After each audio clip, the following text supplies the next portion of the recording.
Mesdames et messieurs, bonjour et bienvenue sur votre chaîne d'information en temps réel. L'actualité en Afrique et dans le monde en continu. Vous informer est notre mission alors, si vous êtes nouveau, abonnez-vous et activez aussi la cloche de notification pour ne plus rien manquer. Cela étant fait, c'est parti.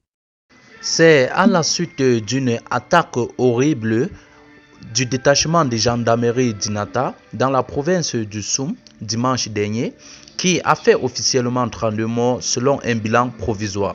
Des centaines de personnes ont manifesté ce mardi matin à Ouagadougou pour exprimer leur colère face à la dégradation récurrente de la situation sécuritaire.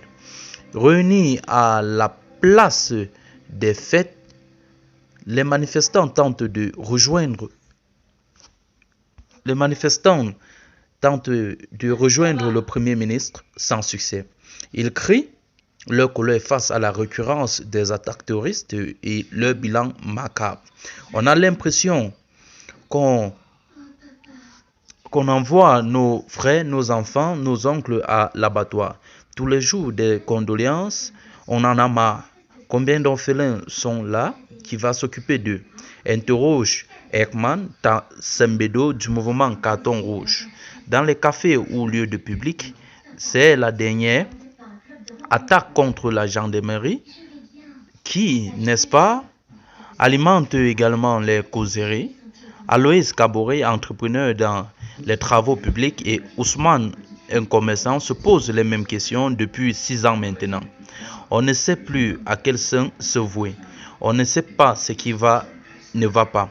En quelque sorte, on ne sait même plus exactement à quel niveau c'est concrètement. Mais vraiment, c'est révoltant. Dit l'un des deux hommes, personne n'est content parce que vu la situation sécuritaire, ce qui se passe ici au Burkina, personne n'est en sécurité.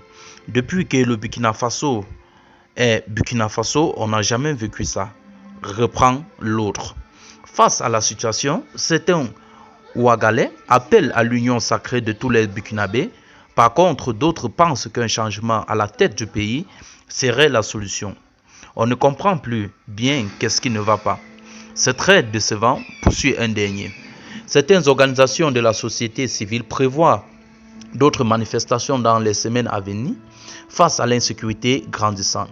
La province du Soum est région en proie et de nombreux groupes armés par Bineta Diané.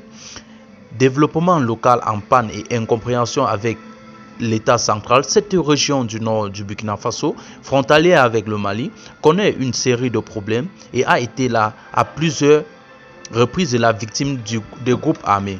Parmi eux figure le NIM, le groupe de soutien à l'islam et aux musulmans. Le IGS, l'État islamique au Grand Sahara, mais aussi de nombreux petits mouvements qui évoluent en permanence. Ils instrumentalisent des frustrations exprimées par les populations locales. Les groupes armés sont parvenus à s'implanter dans plusieurs localités. Ils contrôlent notamment des sites de péage, ressources importantes pour l'économie de cette région.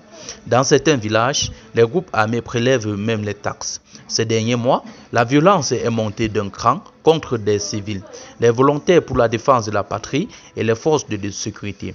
Face à ces violences, les autorités mettent l'accent sur la réponse militaire. L'armée et la gendarmerie sont présentes à Arbindan, Kelbo, Djibo et Tongomayel, des sites eux-mêmes régulièrement ciblés par les groupes armés. Eh bien les amis, c'est ici que s'achève cette note d'information. Toujours est-il que vous informez notre mission principale. Si vous êtes nouveau, abonnez-vous sur la page, activez la cloche de notification pour ne rater aucun épisode de nos informations. Merci et bye bye.